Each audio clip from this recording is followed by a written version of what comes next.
The first thing he said to me was, "I didn't write this. It's not my fault. This isn't me." I'm the most annoying guy on set because I'm saying, excuse me, you do realize that this should be happening and they wouldn't do that, and you haven't read this, that means this would be impossible. And everyone's just going, Henry, just shut up and do the thing. And I'm like, I don't want to do the thing because he wouldn't do it this way, and he can do this. Geralt of Rivia just exposed Netflix's biggest embarrassment yet. What was meant to be a triumphant return for The Witcher has turned into a $500 million nightmare. The Season 4 trailer bombed, fans revolted, and Henry Cavill, the man who was Geralt, has finally had enough. This isn't just another bad season. It's the story of how one of the most beloved fantasy worlds was destroyed from the inside out. When Netflix dropped the Witcher 4 trailer, they expected excitement. Instead, they got chaos. Within hours, the dislike bar exploded. Comment sections became war zones filled with heartbreak and disbelief. Fans wrote, "This isn't The Witcher. It's cosplay with a budget." Memes flooded X and Reddit. Hashtags like "Bring Back Geralt" trended worldwide. Reaction channels tore the trailer apart frame by frame, calling it a masterclass in alienating your own audience. Why?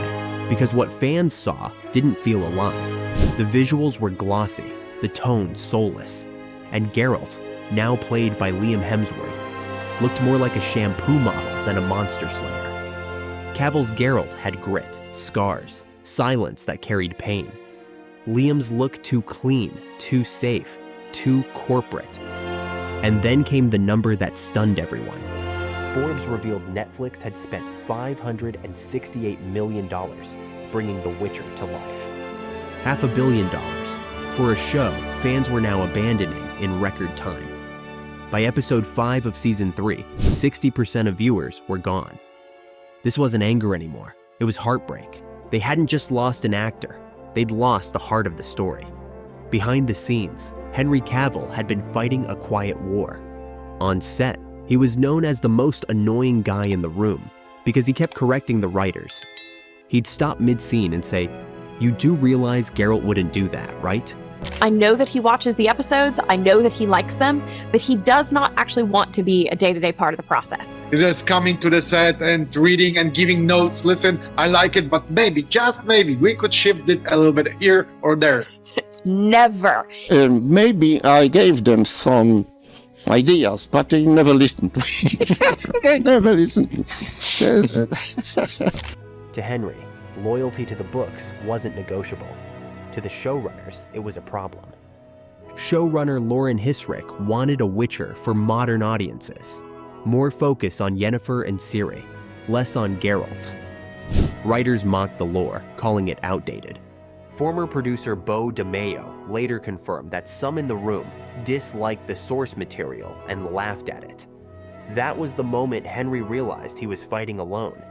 He could deliver perfect sword fights, perfect dialogue, perfect passion, but he couldn't fix a story that no longer respected its world. So when season 3 ended, Henry walked away. He didn't rage online or post cryptic quotes. He just left, and the internet exploded. Netflix chose pride over partnership. Instead of rewriting course, they recast Geralt and kept filming. And that single decision would haunt them forever. When Liam Hemsworth stepped out in the season 4 trailer, fans didn't see a fresh start. They saw proof that Henry Cavill was right. Within 24 hours, the trailer had more dislikes than any other Witcher upload in history. Analytics sites showed viewers were clicking off after 30 seconds, the YouTube version of a public boo. Netflix turned off like to dislike ratios on regional uploads, but screenshots kept spreading. Threads had to be locked because comment sections turned into battlegrounds. Hashtags like Cancel Witcher 4 and Justice for Cavill dominated feeds. Even other Netflix trailers were hijacked with the same message. Fans spammed "Respect the lore" under unrelated posts.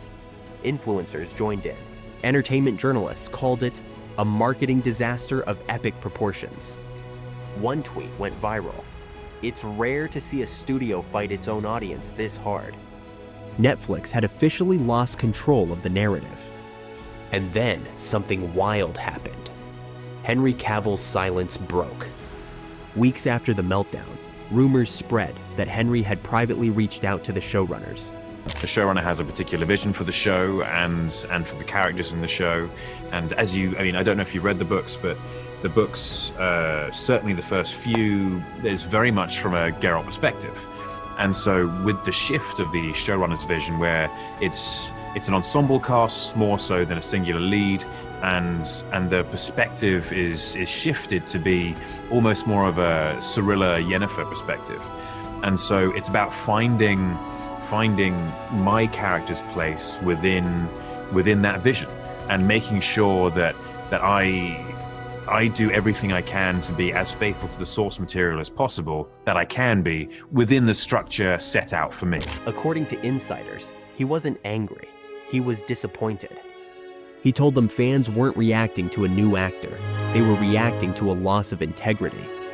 Whether that conversation happened or not didn't matter. The internet believed it. Old interviews resurfaced where he said, "I'll always be faithful to the source material." Fans treated those lines like prophecy. During a Warhammer 40K event, a reporter asked about The Witcher. Henry smiled and said, "I'll always wish the best for the character and for the fans who truly love him." That one line was enough. Comment sections lit up. That wasn't a wish. That was a warning. Meanwhile, Netflix panicked. They released a legacy featurette meant to calm fans. But every comment was flooded with Cavill clips and captions like, "This is the real legacy." Even cast members accidentally liked posts defending Henry, then unliked them when Netflix noticed. What started as backlash had become a movement. People weren't boycotting for clout. They were boycotting for principle. The Witcher had betrayed its own soul, and no amount of PR could bring it back. By late 2024, internal reports leaked. Netflix had spent nearly $750 million on The Witcher. Audience scores on Rotten Tomatoes hit 19%. Every metric spelled disaster. One fan comment summed it up perfectly.